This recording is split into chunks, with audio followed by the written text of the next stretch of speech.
आता ह्याच्यामध्ये सिक्वेन्स दिलेला आहे, आपल्याला काय पाहिजे, कव्हर पेज, नंतर कंटेंट्स, डिक्लेरेशन, या सगळ्याचे तुम्हाला फॉर्मॅट पण दिलेत. म्हणजे अक्षरशः तुम्हाला तोंडाजवळ तुमच्या चमचा नेऊन ठेवलेला आहे. तुम्हाला काही करायचं नाही. याच्यामध्ये कव्हर पेजचा फॉर्मॅट आहे, कंटेंट्स कसे पाहिजे ते दिलेलं आहे, डिक्लेरेशन कसं लिहायचं ते दिलेलं आहे, सर्टिफिकेट दिलेलं आहे, एक्नॉलेजमेंट काय लिहायचं ते दिलेलं आहे. तुमचं काम कुठं आहे? हा 6 नंबरचा जो पॉइंट आहे, तुम्हाला दिलेला विषय, इथं तुमचं काम आहे ऍक्च्युली. आता इथं काय अपेक्षित आहे बघा, तुम्हाला विषय दिलाय, जो विषय दिलाय त्याचा कन्सेप्ट सांगायचा आहे तुम्हाला. आता फॉर एक्झाम्पल समजा एखाद्याला UPI असं टॉपिक आलाय समजा, किंवा बिझनेस इंटेलिजन्स असा टॉपिक आलेला आहे, तर तुम्हाला बिझनेस इंटेलिजन्स म्हणजे काय आहे याच्या संदर्भात तुम्हाला इथं लिहायचं आहे. किंवा एखाद्याला समजा GIS, geographical information system, GPS, असं जे काय असेल ते, म्हणजे आता तुम्हाला दिलेले प्रोजेक्टचे टॉपिक्स जे आहेत ते एकदा बघा. जो टॉपिक तुम्हाला दिलेला आहे त्या टॉपिक संदर्भ, त्या टॉपिकचा कन्सेप्ट काय आहे हे तुम्हाला राईटअप तिथं लिहायचं आहे. 6.1. आता ह्याच्यासाठी तुम्हाला भरपूर टूल्स अवेलेबल आहे. याच्यामध्ये तुम्ही गुगलमध्ये जाऊन सर्च करू शकता, तुम्ही मॅगझिन्स वापरू शकता, बुक्स तुमच्याकडे अवेलेबल आहेत, बुक्स तुम्ही रेफर करू शकता. अनेक गोष्टी आहेत की ज्याच्या माध्यमातून तुम्ही ह्या कन्सेप्ट बद्दलची माहिती एकत्रित करू शकता. तर तुम्हाला एक 2-4 पानं त्याच्या कन्सेप्ट बद्दल तिथे लिहायची, तयार करायचे. पॉईंट नंबर 2 जो आहे, importance and relevance of the topic to organisation and industry. आता फॉर एक्झाम्पल समजा UPI, युनिफाईड पेमेंट इंटरफेस, असा एक टॉपिक तुम्हाला दिलेला आहे.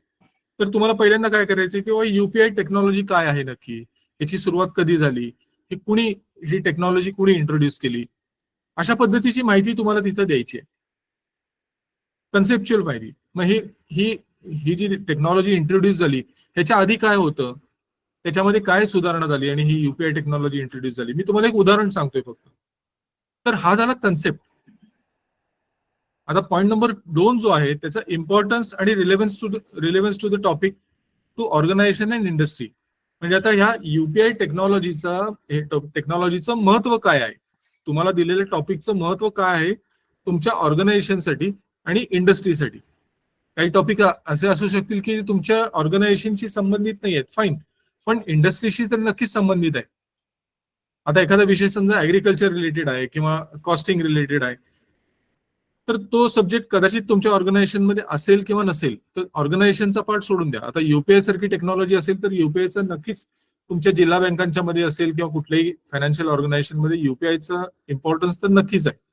तर तुमच्या ऑर्गनायझेशनसाठी त्याचं महत्व काय आहे, म्हणजे तुमच्या ऑर्गनायझेशनने जर ते समजा टेक्नॉलॉजी इंट्रोड्यूस केली असेल तर तुम्ही त्याच्यात लिहू शकता की आमच्या ऑर्गनायझेशनने टेक्नॉलॉजी अशी इंट्रोड्यूस केली, त्याच्यामधनं आम्हाला इतका बिझनेस मिळतो, आमची रोजची इतकी ट्रान्झॅक्शन होतात. तर ह्या ज्या गोष्टी आहेत त्या तुम्हाला 6.2 मध्ये लिहायच्या आहेत. म्हणजे थोडक्यात इम्पॉर्टन्स, त्या गोष्टीचं महत्व तुमच्या संस्थेसाठी आणि ओव्हरऑल इंडस्ट्रीसाठी. आता पॉईंट नंबर 3, बेनिफिट्स. या टेक्नॉलॉजीचे फायदे काय आहेत? फायदे 2-3 स्तरावरती होऊ शकतात. एक वैयक्तिक स्तरावरती होऊ शकतो, एक ऑर्गनायझेशन स्तरावरती आपल्याला बेनिफिट्स काय आहेत, आपल्या इंडियन इकॉनॉमीला, अर्थव्यवस्थेला आपल्याला काय फायदे आहेत, आपल्या देशाला काय फायदे आहेत, अशा अनेक गोष्टी तुम्ही त्याच्यामध्ये लिहू शकता. हे तुमच्या इमॅजिनेशन वरती आहे, तुमच्या क्रिएटिव्हिटी होते. तुम्ही कसं त्याच्याकडे बघता. एक फक्त कागदपूर्ती करायची म्हणून जर तुम्ही त्याच्याकडे बघितलं तर तुम्हाला काहीच शिकता येणार नाही. पण तुम्हाला दिलेला प्रत्येक विषय, आय एम शुअर की त्यातनं तुमचं नक्कीच काही ना काहीतरी व्हॅल्यू एडिशन होणार आहे. आता मी तुम्हाला दिलेले सब्जेक्ट, असे सब्जेक्ट दिलेत तुम्हाला की त्या सब्जेक्टवरती जर तुम्ही तुमचा प्रोजेक्ट रिपोर्ट तयार केला तर नक्कीच तुम्हाला टेक्नॉलॉजी संदर्भात काहीतरी ऍडिशनल नॉलेज त्याच्यामधनं तुम्हाला मिळून जाईल, तुमचं डेव्हलप होईल ऑटोमॅटिकली. तर हे बेनिफिट्स तुम्हाला 6.3 मध्ये लिहायचे आहेत. पॉईंट नंबर 4 जो आहे, कुठलीही गोष्ट ही स्थिर नसते, त्याच्यामध्ये नेहमीच नवीन नवीन बदल त्याच्यामध्ये येत असतात. आता तुम्हाला जो टॉपिक दिलेला आहे त्याच्यामध्ये फ्युचर डेव्हलपमेंट्स काय होणार आहेत हे तुम्हाला इथे लिहायचं आहे 6.4 मध्ये. आता पुन्हा UPI बद्दल जर आपल्याला बोलायचं झालं तर UPI टेक्नॉलॉजीमध्ये आता काय काय बदल होत आहेत, काय बदल होऊ घातले, हे तुम्हाला तिथे थोडंसं लिहावं लागेल. तुम्हाला माहिती आहे की UPI सुरुवातीला ज्यावेळी आलं त्यावेळी कलेक्ट मेथडची सोय, कलेक्ट रिक्वेस्टची सोय त्याच्यामध्ये नव्हती, आता आली. आता अशी UPI मध्ये अशी एक टेक्नॉलॉजी आलेली आहे की आपण घरातले 3 जण एकत्रित एकच हे वापरू शकतो. तर ह्या ज्या डेव्हलपमेंट्स होत आहेत किंवा काय होऊ घातलेले आहेत डेव्हलपमेंट्स, हे तुम्हाला लिहायचंय 6.4 मध्ये. आणि 6.5 मध्ये आपल्याला एक छोटीशी केस स्टडी बनवायची आहे. आता आपण एखादी केस स्टडी त्यांना दिली आहे का, शेअर केली? नाही, आणखी आपण देऊया त्यांना पाहिजे तर. येस येस, छोटी एक पडले असते नाबार्डचं जे डॉक्युमेंट आहे ते पण share. हा, ते शेअर करता येईल. आणि त्या प्रकारे आपल्याला एक केस स्टडी बनवायची आहे. म्हणजे ती तुम्ही तुमच्या ऑर्गनायझेशनची बनवा, किंवा एखादी बाजूला पतसंस्था असेल त्यांची बनवा, एखादी विकास संस्था असेल त्यांची बनवा, एखादी बँक बाजूला असेल त्यांची बनवा. केस स्टडी म्हणजे त्याच्यामध्ये आपल्याला हे लिहायचंय की तुम्हाला दिलेला जो विषय आहे तो त्या विषयासंदर्भातली त्या ऑर्गनायझेशननी केलेली प्रगती, थोडक्यात ह्याला म्हणतो आपण केस स्टडी. तर तुम्हाला ती माहिती थोडीशी त्या ऑर्गनायझेशन मध्ये जाऊन घ्यावी लागेल. आता ह्या प्रोजेक्टचं स्वरूप आम्ही खूप सोपं केलंय. पूर्वी तुम्हाला त्याची क्वेश्चनर बनवायला लागायची, तर डेटा पार्टिसिपंट कडनं कलेक्ट करायला लागायचा, त्याच्यावरती अनालिसिस करायला लागायचं. या सगळ्या गोष्टी तुमच्या आता वाचवल्यात आपण. हे एक सॉर्ट ऑफ डिझर्टेशन प्रोजेक्ट तुम्हाला आता दिलेला आहे. म्हणजे एक टॉपिक दिलेला आहे, त्या टॉपिक वरती तुम्ही 70% काम घरी बसून करू शकता. तुमच्यापैकी AI टूल कोणी वापरते का मला माहित नाही, पण चॅट जीपीटी सारखं टूल जर तुम्ही वापरलं तर तुम्हाला खूप चांगल्या पद्धतीने याच्यामध्ये मदत होऊ शकते. विषय कुठलाही असू दे, तुम्हाला ह्या AI टूल्स तुमच्या व्हॉट्सअपमध्ये सुद्धा आहे. तुम्ही गुगलवरती गेला तर गुगलचं जेमिनी म्हणून टूल आहे. तर अशी अनेक AI टूल्स तुम्हाला अवेलेबल आहेत. तर त्या AI टूल्सचा वापर करून सुद्धा तुम्ही यातल्या बऱ्याचशा गोष्टी करू शकता. पण तो प्रयत्न तर करा. आणि शेवटचा जो पार्ट आहे 7 नंबरचा, हा आहे रेफरन्सेस. आपण ज्यावेळी कुठलाही रिसर्च करतो किंवा कुठलंही एखादं लिखाण करतो त्यावेळी आपली ही नैतिक जबाबदारी असते की आपण ज्या ज्या गोष्टी रेफर केल्यात आपला अभ्यास करण्यासाठी, आपला स्टडी करण्यासाठी, त्यांना एक क्रेडिट त्याच्यामध्ये आपण देणं आवश्यक आहे. आपण तिथं लिहिणं आवश्यक आहे. हे इथिक्स आहेत, बेसिकली रिसर्चचे इथिक्स आहेत. याच्यामध्ये तुम्हाला लिहावं लागेल किंवा मी ह्या गोष्टी ह्या साईटवरनं रेफर केल्या, या पुस्तकातनं रेफर केल्या, ह्या आर्टिकलमधनं रेफर केल्या. म्हणजे त्यांना आपण त्यांचं एक ड्यू क्रेडिट जे असतं ते त्यांना आपण त्या माध्यमातून देतो. तर हा झाला तुमचा शेवटचा पार्ट रेफरन्सेसचा. संपला प्रोजेक्ट तुमचा. त्याच्यामध्ये आहे काय एवढं विशेष? हे तुम्हाला प्रोजेक्ट खूप सोपं करून दिलेलं आहे. प्रोजेक्टचं स्वरूप तुम्हाला जे आता आहे हे खूप सोपं करून दिलेलं आहे. पण तुमचे प्रयत्न तर द्या त्याच्यामध्ये. त्यानंतर खाली आता तुम्ही बघा, पेज डायमेन्शन किती पाहिजे, मार्जिन किती पाहिजे, फॉन्ट किती पाहिजे. आता ह्याच्या पलीकडे जाऊन आम्ही काय करणार आहोत?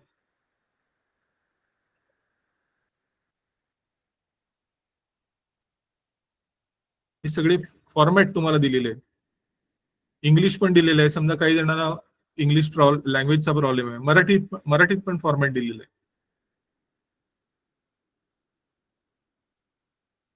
हा इंग्लिश फॉर्मॅट आहे, त्याच्यावर होता तो मराठी फॉर्मॅट आहे.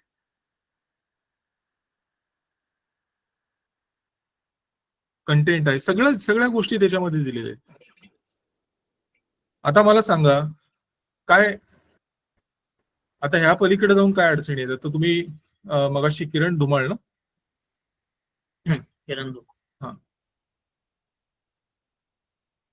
किरण धुमाळ लक्षात आलं का तुमच्या मी काय सांगितलं ते?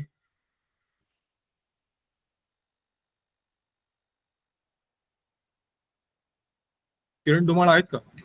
किरण धुमाळ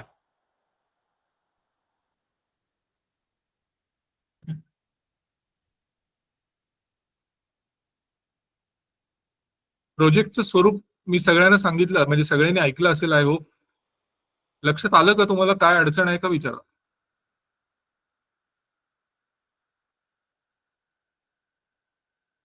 कुणालाही काही अडचण असेल, काही समजत नसेल तर तुम्ही जरूर विचारा. आत्ताच विचारलं तर त्याचं लगेच तुम्हाला उत्तर मिळून जाईल.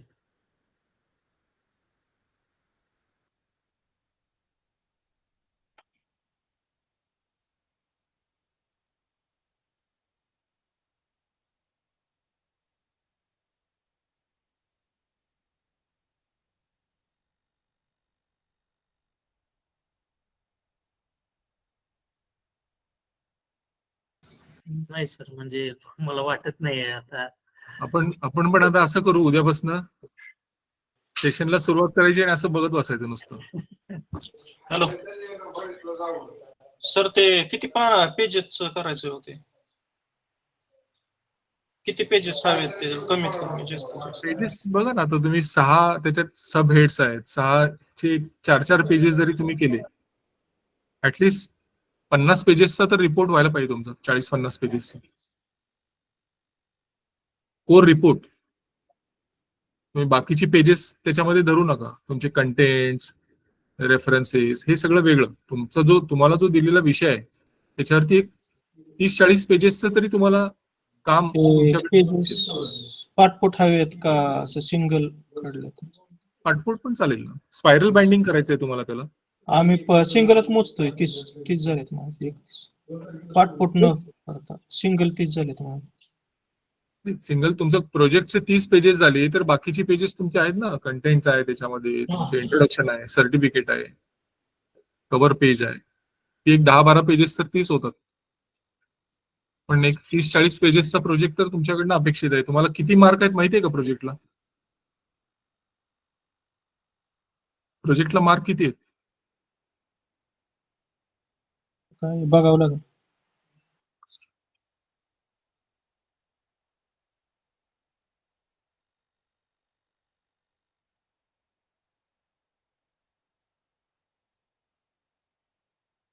तुम्हाला प्रोजेक्टला 100 मार्क आहेत.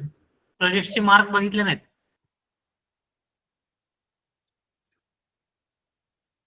50 मार्क तुम्हाला वायवाचे आहेत.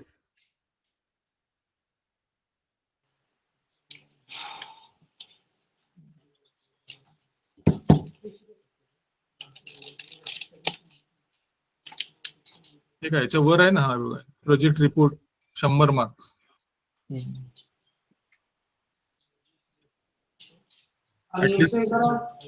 ऍटलीस्ट त्या क्वालिटीचा प्रोजेक्ट तर तुम्ही बनवला पाहिजे ना.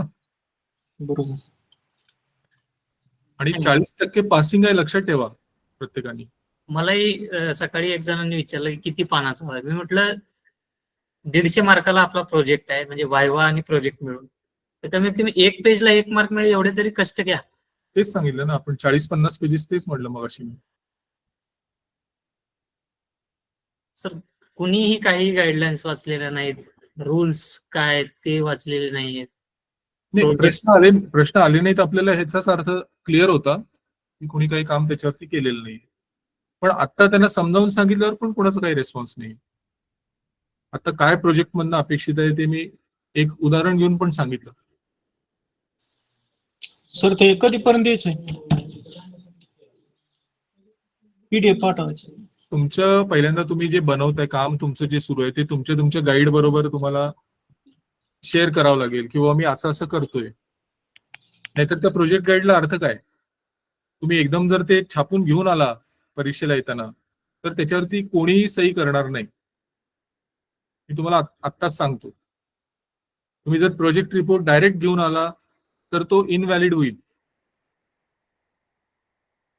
तुम्ही जे काम करताय ते तुमच्या गाईड बरोबर शेअर करावं लागेल, दाखवावं लागेल, मी असं असं करतोय. त्या गाईडच्या सूचना ज्या असतील त्या इन्कॉर्पोरेट कराव्या लागतील, आणि मग तुमचा प्रोजेक्ट रिपोर्ट तयार होईल. हे मागच्या काही बॅचेसमध्ये झालेलं आहे, म्हणून तुम्हाला परत एकदा सांगतो की अशा गोष्टी चालणार नाहीत. तुम्ही जर डायरेक्ट घेऊन आला छापून तर तो ऍक्सेप्ट होणार नाही प्रोजेक्ट रिपोर्ट.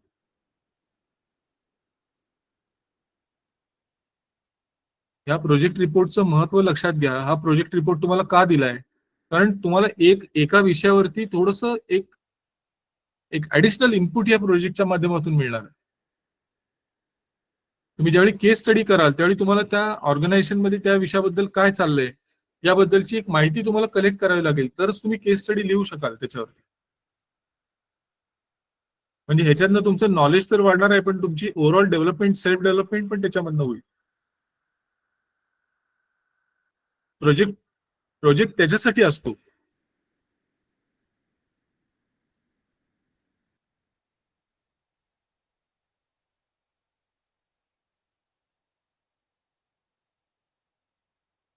ठीक आहे, प्रोजेक्ट बद्दल काही शंका नाही आहे कोणाला?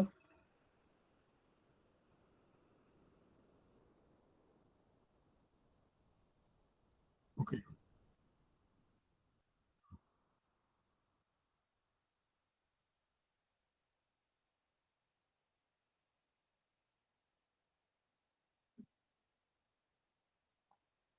मी तर माझं स्क्रीन शेअर करतो 2 मिनिटं.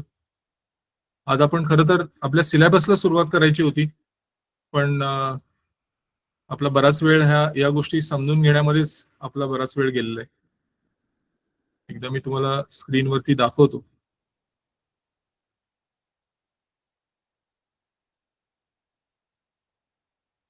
आपला जो सब्जेक्ट आहे इन्फॉर्मेशन टेक्नॉलॉजी फॉर मॅनेजमेंट 2, आपण IT फॉर मॅनेजमेंट 1 मागच्या सेमिस्टरमध्ये बघितलं आणि आता आपण ह्या सेमिस्टरचा जो सब्जेक्ट आहे तो आहे IT फॉर मॅनेजमेंट 2.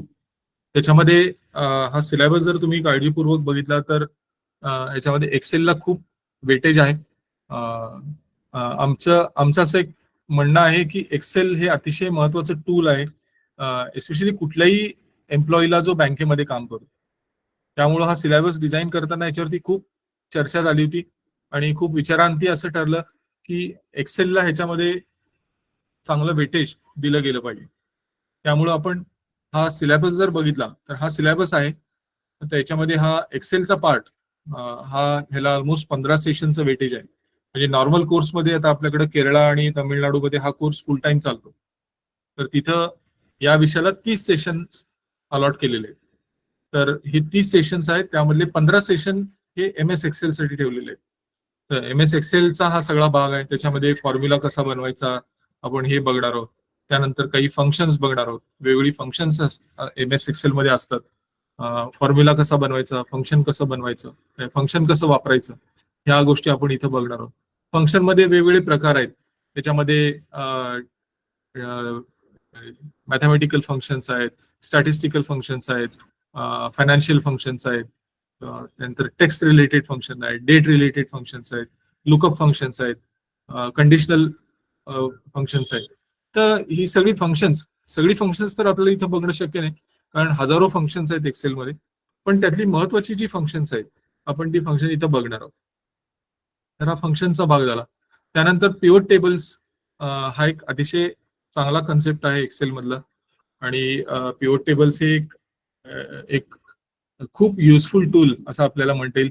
एस्पेशली आपण ज्यावेळी डेटा अनालिसिस करतो, आपल्याकडे उपलब्ध असलेला डेटा आपल्याला ज्यावेळी त्याचं एक कन्सॉलिडेटेड फॉर्म आपल्याला ज्यावेळी बघायचं असतं त्यावेळी आपण पिव्होट टेबलचा उपयोग करतो. तर हे पिव्होट टेबल टूल आपण शिकणार आहोत. फंक्शन्स मध्ये मगाशी मी जसं म्हणलं तसे लॉजिकल फंक्शन्स पण आहेत, स्टॅटिस्टिकल फंक्शन आहेत, फायनान्शियल फंक्शन आहेत. या सगळ्या गोष्टी आपल्याला समजून घ्यायच्या आहेत की या नक्की काय आहे. आणि चार्ट कसा बनवायचा, एक्सेलमध्ये चार्ट टेक्निक्स जे आहेत ती आपल्याला समजून घ्यायची आहे. त्यानंतर डेटा व्हॅलिडेशनचा कन्सेप्ट समजून घ्यायचा आहे. सॉर्टिंग आणि फिल्टरिंग हा जो कन्सेप्ट आहे तो आपल्याला समजून घ्यायचा आहे. असं एक्सेलवरती ह्याच्यामध्ये खूप जास्त फोकस ह्याच्यात ठेवलेला आहे, एवढ्यासाठीच की एक्सेल जर तुम्ही चांगलं वापरत असाल, especially bank, credit society, PACS मध्ये, तर तुमचं काम अतिशय इफिशियंटली कार्यक्षम पद्धतीने तुम्ही करू शकता. आणि एक्सेल ज्याला येतं त्याचं ऑर्गनायझेशन मधलं महत्व खूप जास्त, त्यामुळे एक्सेल प्रत्येकाला आलं पाहिजे असं आम्हाला प्रामाणिकपणे वाटतं. यातला महत्वाचा भाग जो आहे तो आपण एक्सेल वरती त्याच्यामध्ये घेणार आहोत. यातला दुसरा पार्ट जो आहे तो आहे इमर्जिंग ट्रेंड्स. म्हणजे आता काय बदल होत आहेत या विषयामध्ये, टेक्नॉलॉजी विषयामध्ये, त्या विषयाशी संदर्भात काही टॉपिक्स जे आहेत ते आपण समजून घेणार आहोत. आता फॉर एक्झाम्पल कोर बँकिंग, आता तुमच्या सगळ्या बँका ज्या आहेत त्या कोर बँकिंग सिस्टम वापरतात. तर ही कोर बँकिंग सिस्टम म्हणजे नक्की काय आहे, ती टेक्नॉलॉजी काय आहे नक्की, त्याचं इन्फ्रास्ट्रक्चर काय लागतं त्याला त्याच्यासाठी. तर ह्या सगळ्या गोष्टी आपल्याला ह्या सेशन मधनं समजून घ्यायच्या आहेत. तुमच्याकडे जसं कोर बँकिंग आहे तसंच शुगर फॅक्टरी असेल, डेअरी असेल, बाकीच्या ज्या इंडस्ट्रीज आहेत त्याच्यामध्ये तुमच्यासारखी सिस्टम तिथे जी चालू असते त्याला म्हणतो आपण ERP, म्हणजे एंटरप्राइज रिसोर्स प्लॅनिंग. तर हे एंटरप्राइज रिसोर्स प्लॅनिंग हा कन्सेप्ट काय आहे, तुम्ही ही नावं ऐकली असतील कदाचित. आपण SAP सॉफ्टवेअर म्हणतो, SAP software, Oracle E business suite, Baan म्हणून एक सॉफ्टवेअर आहे, MFG प्रो म्हणून एक सॉफ्टवेअर आहे. तर असे अनेक सॉफ्टवेअर्स, ERP सॉफ्टवेअर आपल्याला मार्केटमध्ये अवेलेबल आहेत. तर ही सॉफ्टवेअर वापरली जातात नॉर्मली शुगर फॅक्टरी, डेअरी, म्हणजे इतर बिझनेसेसमध्ये, कंझ्युमर स्टोर्स. तर हे ERPचा कन्सेप्ट आपण समजून घेणार आहोत. आता यातले किती विषय आपल्याला घेता येतील हा एक मोठा मुद्दा आहे, कारण आपल्याला ह्या विषयासाठी असं जर म्हटलं तर फार तर 7-8 सेशन ह्याच्यामध्ये आपल्याला मिळतील. तर माझी एक सूचना आपल्या सगळ्यांना राहील की यातलं तुम्हाला काय वाटते की यातले कुठले सब्जेक्ट तुम्हाला समजून घ्यायला आवडेल, म्हणजे त्याच्यावरती सेशन तुम्हाला हे करायला आवडेल. काही विषय असे असतात की ते तुम्ही वाचून पण समजू शकता. आता फॉर एक्झाम्पल कोर बँकिंग तुम्ही जर म्हणलं की आम्हाला कोर बँकिंग माहिती आहे, तर ओके, म्हणजे तुम्ही कोर बँकिंग वरती थोडंसं वाचन करून त्याचा अभ्यास करू शकता. पण तुम्हाला जर असं वाटत असेल की हे अमुक एक टॉपिक आपल्या सेशनच्या माध्यमातून कव्हर करावे, तर माझी तुम्हाला सगळ्यांना सूचना राहील की तुम्ही आपल्या व्हॉट्सअप ग्रुपमध्ये थोडंसं तुमचं मत टाका त्याच्यामध्ये, किंवा यातले कुठले विषय आपण आपल्या सेशन मध्ये घ्यावे. तर आपण असा तर धरून चालू की माझ्या विषयासाठी मला 8 सेशन मिळत आहेत, तर त्या 8 सेशन मधले 4 सेशन आपण एक्सेल साठी ठेवू, आणि एक्सेल मधल्या ज्या वरती आपण आता गोष्टी बघितल्या त्यातल्या मॅक्झिमम गोष्टी कव्हर करण्याचा आपण प्रयत्न करू. इनफॅक्ट एक्सेल मध्ये पण तुम्ही असं सांगितलं तर चालेल मला, किंवा आम्ही एक्सेल वापरतो, बेसिक आम्हाला गोष्टी सगळ्या माहिती आहेत की फॉर्म्युला कसा बनवायचा, बॉडमास म्हणजे काय आम्हाला माहिती आहे, सॉर्टिंग फिल्टरिंग आम्हाला येतं, तर ओके, आपण त्या गोष्टी स्किप करू शकतो. तर तुम्ही जर असं काही थोडं आपला फीडबॅक त्याच्यामध्ये दिला ग्रुपच्या माध्यमातून, तर आपण तुम्हाला हवे असलेले विषय या सेशन मध्ये कव्हर करू शकतो. We are open to it. तुम्ही जर सांगितलं नाही तर आम्ही आमच्या जजमेंट प्रमाणे आम्हाला त्या गोष्टी हाताळाव्या लागतील. म्हणजे 4 सेशन आम्ही एक्सेलचे घेणार आहोत, त्यातले आम्हाला जे महत्वाचे वाटतात ते विषय आम्ही त्याच्यामध्ये कव्हर करू नक्कीच. आणि 4 विषय हे खाली आपले जे इमर्जिंग ट्रेंड्स आहेत त्यातले 4 विषय तुम्हाला जे तुम्ही जर सांगितलं नाही, तर आम्हाला जे वाटतात किंवा या गोष्टी आता सांगणं आपल्याला पार्टिसिपंटला आवश्यक आहे, तर आमच्या जजमेंट प्रमाणे आम्ही ते विषय आमच्या 4 सेशन मधून आम्ही हँडल करू. नेक्स्ट विषय आहे बिझनेस इंटेलिजन्सचा. बिझनेस इंटेलिजन्स हा कन्सेप्ट काय आहे? तुमच्यापैकी काही जणांना, तुमच्यापैकी एकाला हा प्रोजेक्ट पण आलेला असेल कदाचित. बिझनेस इंटेलिजन्स, त्यानंतर AI, मशीन लर्निंग म्हणतो आपण त्याला, आर्टिफिशियल इंटेलिजन्स, मशीन लर्निंग. तर हा कन्सेप्ट काय आहे? तर हे थोडं थोडं आपण समजून घेणार आहोत. आपण याच्यामध्ये काही एक्सपर्ट होऊ शकणार नाही एवढ्या छोट्या कालावधीमध्ये, पण हा कन्सेप्ट नक्की काय आहे आणि ह्याचा बँकिंग साठी काय उपयोग आहे, किंवा तुम्ही ज्या संस्थेमध्ये काम करता त्याच्यामध्ये त्याचा काय उपयोग होऊ शकतो. बिझनेस इंटेलिजन्स झालं, आर्टिफिशियल इंटेलिजन्स झालं, त्यानंतर IT security, information security, cyber security हा एक अतिशय महत्वाचा विषय आहे, इरेस्पेक्टिव्ह ऑफ सेक्टर. म्हणजे तुम्ही बँकेत असा, शुगर फॅक्टरीमध्ये असा, डेअरीमध्ये असा, जो कोणी IT वापरतो, इन्फॉर्मेशन सिस्टम्स वापरतो, त्यांच्यासाठी इन्फॉर्मेशन सिक्युरिटी हा विषय अतिशय महत्वाचा आहे. अगदी इंडिव्हिज्युअल लेवलवरती सुद्धा मी एक इंडिव्हिज्युअल म्हणून मला बऱ्याचशा गोष्टी माहिती असणं आवश्यक आहे, की मला कसं ट्रॅप केलं जाऊ शकतं, माझी फसवणूक कशी केली जाऊ शकते सायबर माध्यमातून, ऑनलाईन माध्यमातून. तर हे मला समजून घेणं आवश्यक आहे. तर सायबर सिक्युरिटीचा विषय आहे, information security, cyber security. E commerce आपल्या सगळ्यांना माहिती आहे की आपण सगळेजण अमेझॉन, फ्लिपकार्ट, त्यानंतर स्नॅपडील, ह्या सगळ्या ई कॉमर्स साईट आपण वापरत असतो. तर हा ई कॉमर्स कन्सेप्ट काय आहे, तर हा आपल्याला समजून घ्यायचा आहे. इंट्रोडक्शन टू IoT, तर हा एक महत्वाचा विषय आहे, तो आपल्याला समजून घ्यायचा आहे. डिजिटल मार्केटिंग, आज आपल्या सगळ्यांना माहिती आहे की डिजिटल मार्केटिंगच्या माध्यमातून सगळ्या संस्था ह्या खूप प्रभावीपणे मार्केटिंग आज करत आहेत. तर हे डिजिटल मार्केटिंग म्हणजे थोडक्यात सोशल मीडियाचा उपयोग करून आपण जे मार्केटिंग करतो, तुमच्या बँकाही आय एम शुअर की या गोष्टी करत असेल, फेसबुकच्या माध्यमातून, व्हॉट्सअपच्या माध्यमातून या गोष्टी तुम्ही करत असाल. तर ह्या डिजिटल मार्केटिंग आहे, वरती हे IoT, इंटरनेट ऑफ थिंग्स ज्याला आपण म्हणतो. तर ह्या सगळ्या कन्सेप्ट आपण इथं समजून घेण्याचा प्रयत्न करणार. तर हे 7 विषय जे आहेत त्या प्रत्येक विषयाला साधारणतः 2-2 सेशन आपण इथं दिलेले आहेत. म्हणजे 7 दोन्ही 14 आणि एका विषयाला 3 आहे, या इन्फॉर्मेशन सिक्युरिटी विषयाला. तर असे 15 सेशन आहे. तर 15 आणि 15 साधारणपणे 30 सेशन ह्या सब्जेक्टसाठी अलॉटेड आहेत. पण मी पुन्हा एकदा तेच सांगतोय तुम्हाला की 30 सेशन आपल्याला काही इथं घेता येणार नाहीत, कारण आपल्याला फक्त 15 दिवसाचाच वेळ आहे. 15 दिवस ते पण 2-2 तासच आपले क्लासेस होतात. त्यामुळं साधारणतः 7 ते 8 सेशन मला माझ्या विषयासाठी मिळतील, अशी माझी अपेक्षा आहे. तर त्या 7 ते 8 सेशन मध्ये आपल्याला नक्की काय हवंय हे तुम्ही जर थोडंसं इंडिकेट केलं हा सिलेबस बघून, हे सगळं मटेरियल तुमच्याकडे आहे ऑलरेडी, त्या लिंक वरती दिलेलं आहे. त्या मटेरियलचा रेफरन्स घेऊन तुम्ही मला सांगा किंवा मला ह्या गोष्टी कव्हर करायच्या, आपण त्या गोष्टी त्याच्यामध्ये कव्हर करू. तर हा सिलेबस तुम्हाला मी इथं आता दाखवण्याचा प्रयत्न केला.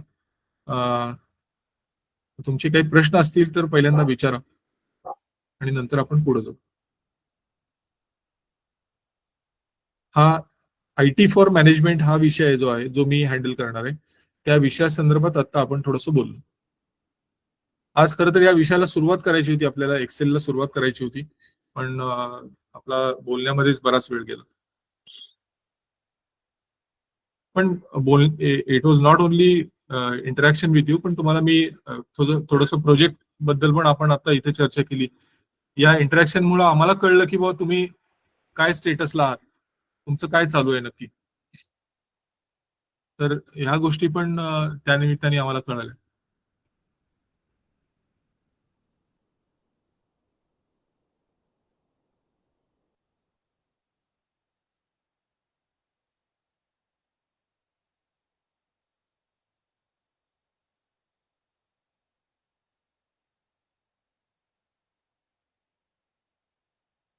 ठीक आहे, तर तुम्ही ग्रुपवरती टाकताय मग मेसेज तुमचे, काय यातनं काय तुम्हाला अपेक्षित आहे, कुठल्या टॉपिक वरती सेशन तुम्हाला आवश्यक वाटतात. हो सर, कळवतो, टाकतो ग्रुपवर. इनफॅक्ट मी तुम्हाला असं सुचवेन की फक्त माझ्याच विषयाचं नको, तुम्ही बाकीचे विषय पण थोडेसे बघा सगळे. आपण मगाशी जे म्हणलं की HR, मार्केटिंग, कॉस्टिंग, हे विषय थोडेसे बघा तुम्ही. म्हणजे तुम्ही त्यातल्या कंटेंट मध्ये जरी तुम्ही नजर टाकली, चाळली त्याच्यामध्ये, तर तुम्हाला लक्षात येईल की बाबा हे विषय थोडेसे अवघड वाटतात आपल्याला, कठीण वाटतात समजायला. तर ते विषय तुम्ही त्याच्यामध्ये टाका विषयानुसार. For example human resource management, तर ह्युमन रिसोर्स मॅनेजमेंट मध्ये तुम्हाला काय, कुठल्या टॉपिक वरती तुम्हाला सेशन हवे, मार्केटिंग मध्ये कुठल्यावरती हवेत, माझ्या सब्जेक्ट मध्ये कुठले हवेत, हे विषयानुसार जर तुम्ही टाकलं तर आपण त्या फॅकल्टीला आपण ह्या गोष्टी ऍडव्हान्स मध्ये सांगू किंवा आम्हाला तुम्ही सेशन जे घ्या ते ह्या विषयावरती घ्या. I think that will be more fruitful किंवा प्रोडक्टिव्ह होईल आपल्यासाठी. कारण वेळेची मर्यादा लक्षात घेता आपल्याला अशाच पद्धतीनं काम करावं लागेल.